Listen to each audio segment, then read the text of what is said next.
esta es una charla que nosotros hacemos charlas mensuales, y en esta ocasión, en este mes, tengo el súper honor de tener de invitada para nuestra charla a la doctora Angie Weimar Vargas. Ella es especialista de medicina de emergencias o de urgencias aquí en México, tiene una subespecialidad en medicina del enfermo en estado crítico y además tiene una alta especialidad en medicina crítica obstétrica. Actualmente funge como presidenta de la Asociación Nicaragüense de Medicina Crítica de Emergencias. Yo te conozco, Angie, desde hace aproximadamente un año. Tuve el honor de conocerte en un congreso, en el Congreso Americano de Terapia Intensiva en Orlando hace aproximadamente un año, y además de que hicimos clic inmediatamente, pues mucha admiración por toda la labor que haces de enseñanza y por supuesto una labor asistencial tremenda que haces, y que hiciste primero en México y ahora en tu país.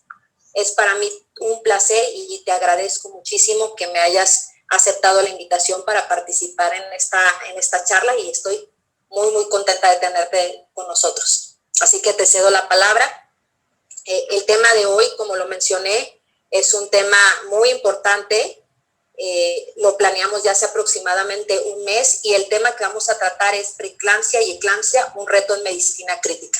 Entonces, sin más preámbulo, te doy paso para que puedas empezar tu presentación allí. Gracias. Gracias, Candy, por tu invitación. Muy agradecida siempre. Y pues, contás conmigo cuando nos damos otra escapadita en Congreso. Y espero que sea pronto. Bueno, vamos a comenzar. Para empezar, pues, preeclampsia y eclampsia es una de mis pláticas favoritas, y sí es un reto no solo para la medicina crítica, sino para todos en medicina. Tratar a una paciente embarazada, pues ya sabemos de que se trata del binomio madre, y que puede ser, pues, tienen que estar conscientes que es la vida de personas en nuestras manos, y por lo cual debemos de actuar de manera adecuada. Lo que es la preeclampsia tiene una historia ya de 2400 años.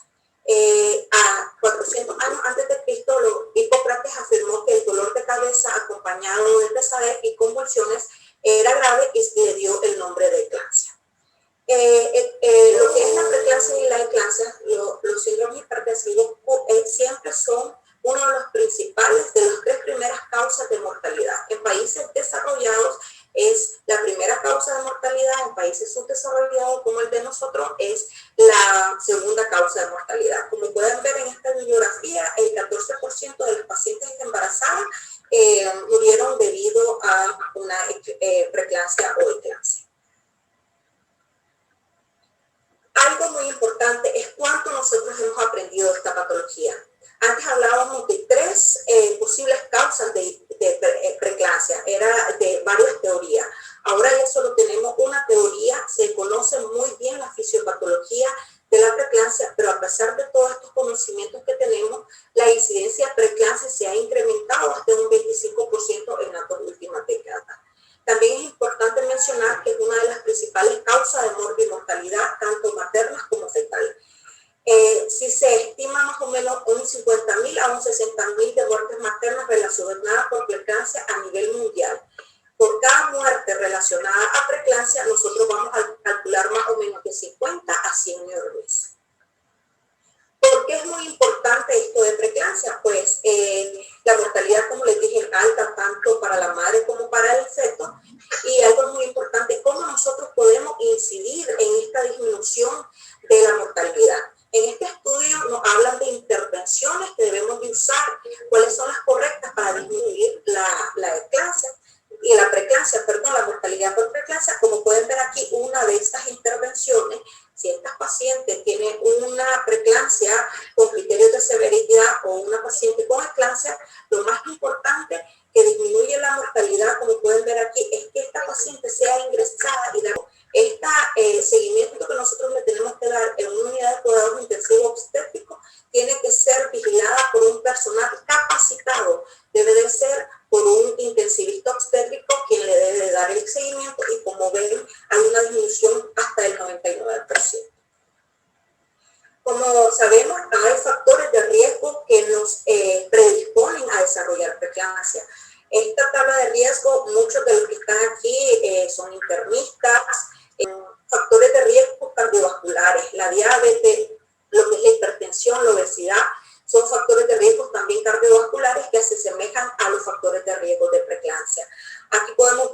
obesidad es la que tiene un RR más alto para desarrollar preeclampsia.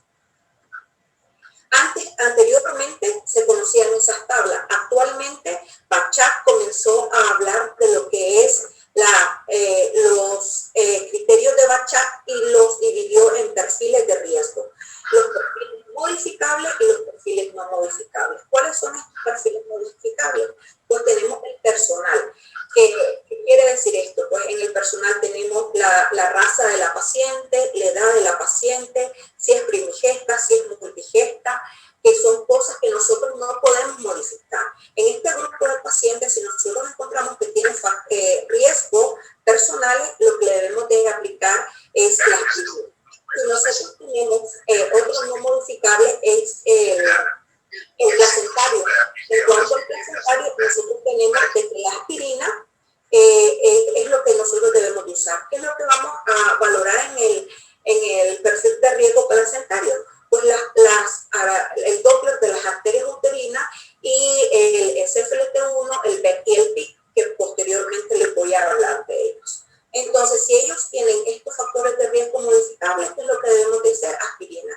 Anteriormente a todas las pacientes se le daba aspirina más calcio. Se demostró de que debemos de hacerlo por perfil y no a todas las pacientes darle calcio, porque nosotros las latinoamericanas tenemos un alto consumo de calcio con la tortilla. ¿Quién no come tortilla? Por lo menos una tortilla diaria, entonces no se debe de dar calcio. En los pacientes que se le debe de dar calcio es aquella paciente que tiene un déficit de calcio en su alimentación. Ya hablamos de los factores de riesgo, los perfiles no modificables. Ahora vamos a hablar de los perfiles modificables. ¿Cuáles son estos perfiles modificables? Pues tenemos el cardiovascular, los pacientes que tienen una insuficiencia renal. ¿Qué es lo que hay que hacer con esta paciente? Siempre darle lo que es el calcio. Posteriormente a dar calcio, nosotros debemos, darle la aspirina. Y posteriormente lo que debemos de hacer es un control adecuado de su presión arterial durante todo el embarazo y mantenerlas en meta. Otro perfil de riesgo es el metabólico. En el perfil de riesgo metabólico igual, siempre doy aspirina, pero debemos de controlar cuáles son estas pacientes, las pacientes obesas, las pacientes diabéticas con síndrome metabólico. Debemos de mantener una glicemia adecuada, tener una dieta adecuada en estas pacientes y podemos usar metformina o pravastatina. Algo muy importante es de que estas pacientes, si nosotros tuviéramos la costumbre de hacer una cita preconcepcional, si son pacientes obesas, tienen que bajar el 10% de su peso. Y este es el factor de riesgo protrombótico. En el factor de riesgo protrombótico, nosotros debemos de usar lo que es la aspirina siempre y usar, son todas las pacientes con enfermedad protrombótica y debemos de usar heparina dependiendo del caso. En cuanto a lo que, porque es muy importante saber de los perfiles de Bachat, de los factores de riesgo, porque esto nos va a ayudar a predecir la preeclampsia en etapa temprana y hacer modificaciones y tratamientos que nos van a ayudar a disminuir el riesgo de preeclampsia. Como pueden ver aquí, si son antecedentes maternos, lo que nosotros hacemos un buen interrogatorio, entonces nosotros vamos a tener un 33% de predicción de preeclampsia temprana. Miren cómo bajan en la preeclampsia tardía. En la preeclampsia tardía hay una disminución del 24.5%, o sea, es menos. Si nosotros tenemos factores biofísicos, en los factores biofísicos tenemos lo que es el Doppler de las arterias uterinas, podemos diagnosticar preeclampsia temprana en un 45%. Pero si hacemos combinación de estos como factores biofísicos más antecedentes maternos, nosotros podemos predecir preeclampsia temprana hasta un 45%. Y si aumentamos los tres, que son el factor biofísico, bioquímico y los antecedentes maternos, nosotros podemos tener un 91% de lo que es la detección temprana de preeclampsia. O sea, no necesitamos llegar a las 20 semanas para saber si esta paciente va a desarrollar o no va a desarrollar preeclampsia. Nosotros a partir de las 12 semanas podemos predecir lo que es la preeclampsia. Algo muy importante es de que la preeclampsia no es una enfermedad propia del ginecólogo, sino que es una enfermedad de todos, patología nos conlleva a todos porque no inicia en el embarazo ni tampoco termina en el embarazo. En este estudio se demostró que tanto la diabetes mellitus, la obesidad, la preeclampsia, la diabetes gestacional comparten lo que son genes. Como podemos ver aquí, un ejemplo, la obesidad con la preeclampsia comparten 36, 19 genes y 66 genes. Entonces nosotros, bueno, ¿qué es lo que nos dice esto? Nos traduce que si nosotros antes del embarazo teníamos diabetes o obesidad, vamos a desarrollar en un gran porcentaje, si no actuamos de manera adecuada, los médicos, va a presentar la paciente lo que es una preeclampsia. Por eso es muy importante que nosotros sepamos que no es una enfermedad del embarazo. Si tuviéramos la costumbre propia del embarazo, si nosotros tuviéramos la costumbre de hacer controles pregestacionales, podríamos incidir mucho en cuanto a esto, que la paciente disminuyera de peso, un control adecuado de glicemia antes de quedar embarazada, y esto nos ayudaría a predecir preeclampsia. Pero tampoco es una enfermedad que se acaba en el embarazo. Estas pacientes, si no actuamos de una manera adecuada, ya vienen predispuestas genéticamente a desarrollar preeclampsia antes del embarazo. Durante el embarazo desarrollan preeclampsia.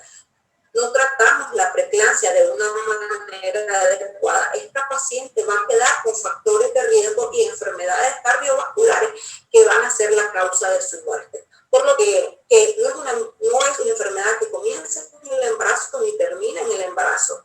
Y no dejemos a los ginecólogos con este tipo de patología. Hay muchas guías de práctica clínica, muchas revistas, muchos artículos en los que nos hablan de preeclampsia, pero todos coinciden en la misma clasificación. No ha habido cambio desde hace mucho en cuanto a la clasificación de cirugía gestacional, es el mismo que conocemos. Hoy nos vamos a centrar en lo que es preeclampsia y eclampsia. La preeclampsia es una carrera contra el tiempo. Es considerada una de las emergencias hipertensivas más catastróficas, no solo porque estamos tratando a la embarazada y al feto de una manera, al mismo tiempo, sino que para que desarrolle daño renal un paciente hipertenso crónico tienen que pasar hasta 10 años.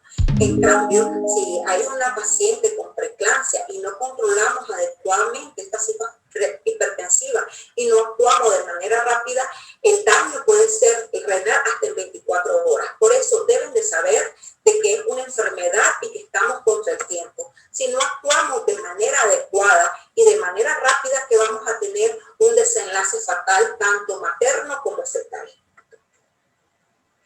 Ya aterrizando un poco en cuanto a la preeclampsia y la fisiología normal del embarazo, la adaptación materna a todos esos cambios fisiológicos que se presentan en el embarazo. Realmente para mí no es un cambio fisiológico, realmente son cambios súper bruscos que la paciente durante el embarazo tiene que presentarse, que somete a un gran estrés todos sus órganos y sus sistemas por estos cambios. Entonces tiene que haber una adaptación normal.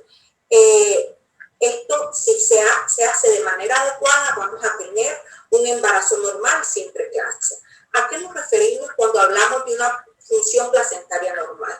Pues el trofoblasto va a producir factor de crecimiento endotelial vascular, factor de crecimiento placentario y endoglobulina. Estas van a viajar a nivel endotelial vascular, provocando una hipotensión por vasodilatación debido a la secreción de óxido nítrico, que va a provocar la vasodilatación y la característica de la hipotensión durante el embarazo.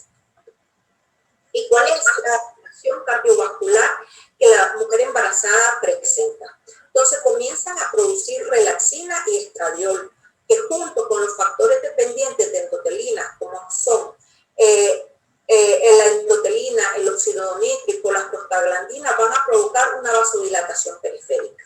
Esto que nos va a llevar a un aumento del 10 al 20 latidos por minuto, un aumento del 30% de la resistencia vascular, un aumento del 45% del volumen sanguíneo, un aumento del 50% del volumen sistólico. También vamos a tener disminución de la presión arterial en el primero y en el segundo trimestre y un leve aumento de la presión en el tercer trimestre. Esto es lo normal y los cambios cardiovasculares que la paciente tiene que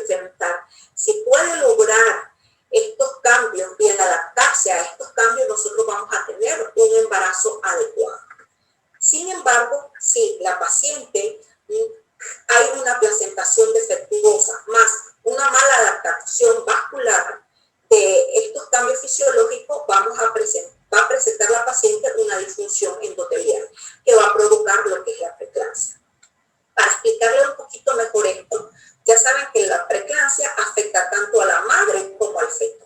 Entonces, lo primero que va a haber en la fase 1 es una invasión trofoblástica inadecuada. Esta invasión trofoblástica inadecuada, más o menos a las 12 semanas, va a presentar una disminución del flujo uteroplacentario, que nos va a llevar a la fase 2. La fase 2, ¿qué va a pasar? En la fase 2 vamos a tener que la paciente va a presentar a partir en el segundo trimestre una placenta estresada.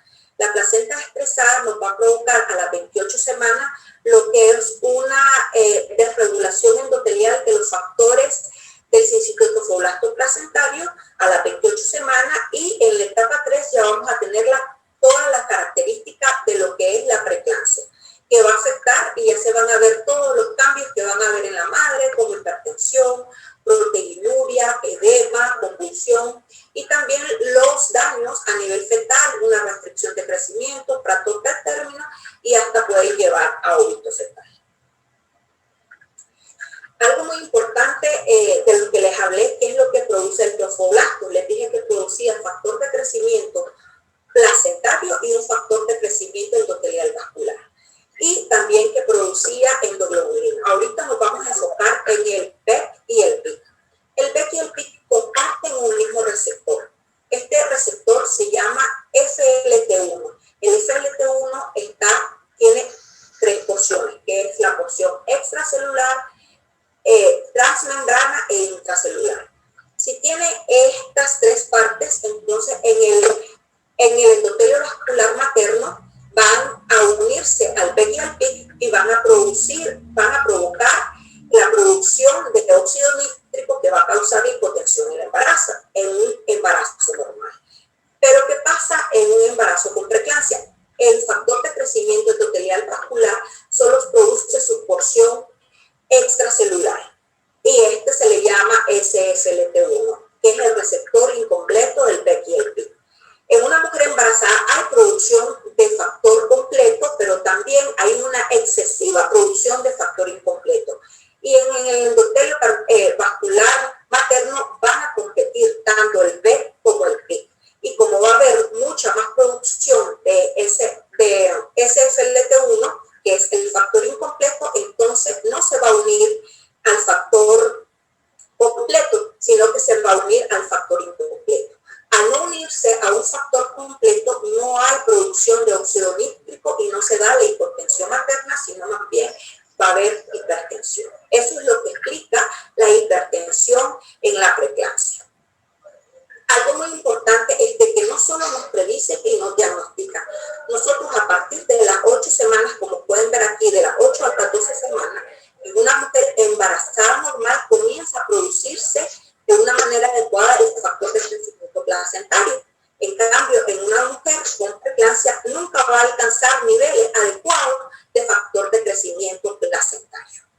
Entonces nosotros podemos mandar el PIC o BEC a partir de las 12 semanas para hacer un diagnóstico, una predicción de preeclampsia. Pero no solo nos sirve para hacer predicción de preeclampsia, sino que nos sirve para saber la severidad de la preeclampsia.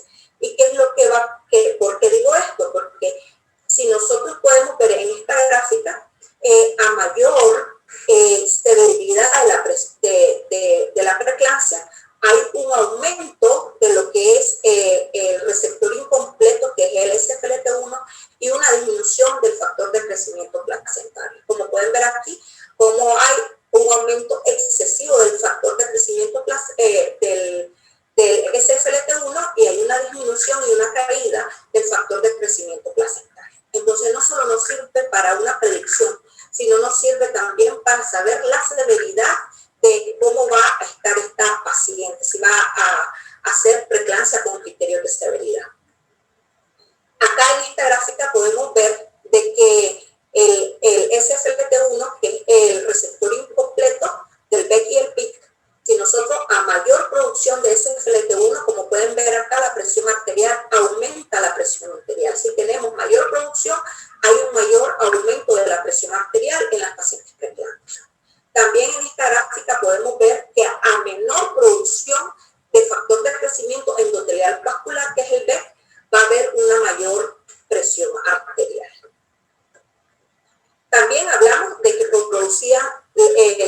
fosfolato 3, dijimos B, PIC y endoglobulina. En un embarazo normal, la endoglobulina que se produce es la endoglobulina S. ¿Qué es lo que pasa? ¿Qué es lo que provoca la endoglobulina L, perdón? Aumenta la angiogénesis, disminución de la fibrosis y disminución de la hipertensión. En cambio, en un embarazo con preeclampsia, lo que se va a producir es la endoglobulina S, que hace todo lo contrario. Hay una disminución de la angiogénesis, un aumento de la fibrosis y un aumento de la presión arterial. Entonces ya tenemos dos factores que son los que provocan el aumento de la presión. El aumento de producción de esa endoglobulina y el aumento de producción del factor del receptor incompleto, tanto del PEC como del PIC.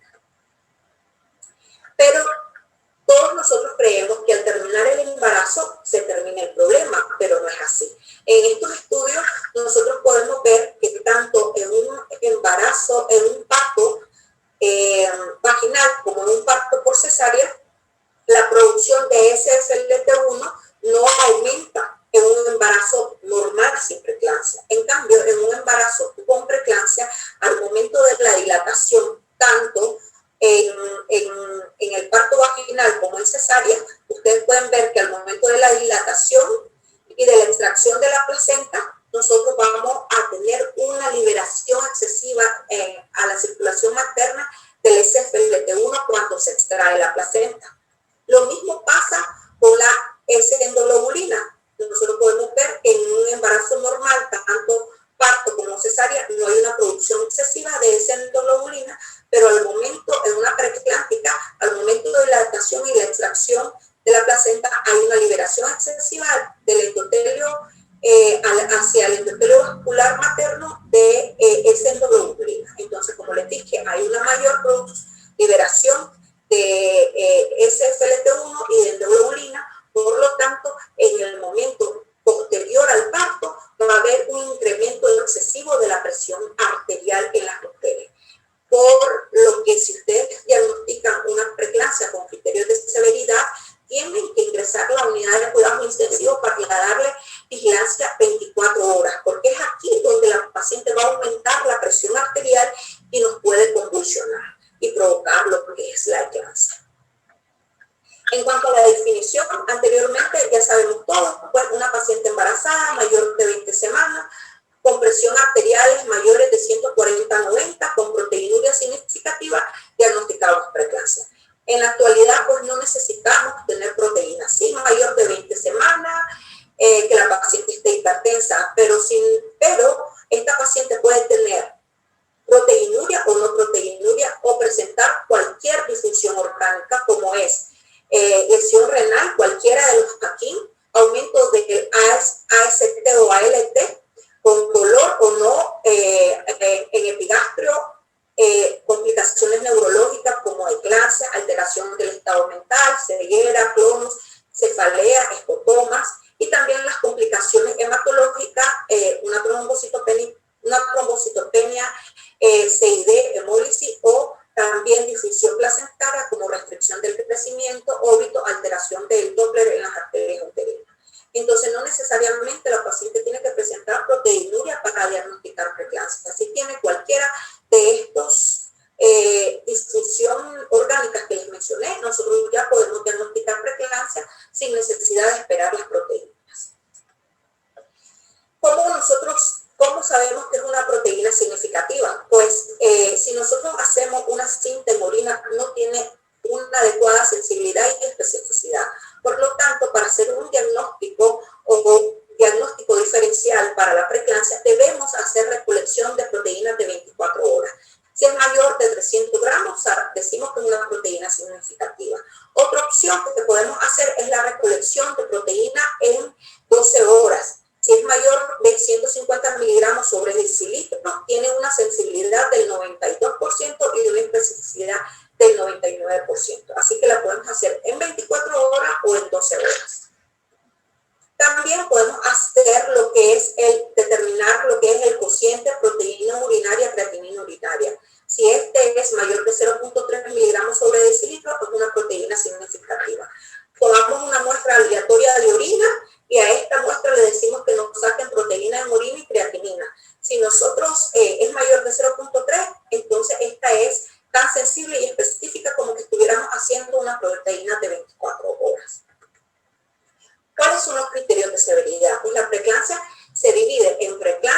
sin criterios de severidad y preeclampsia con criterios de severidad.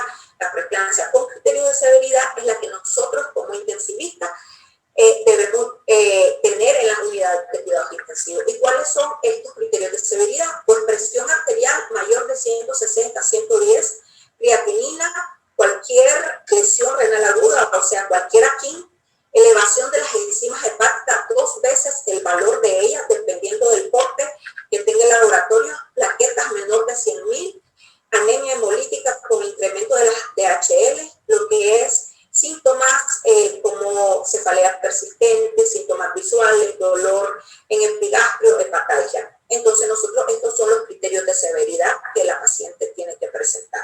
No necesita varios, con uno que tenga nosotros ya diagnosticamos como preeclampsia con criterios de severidad.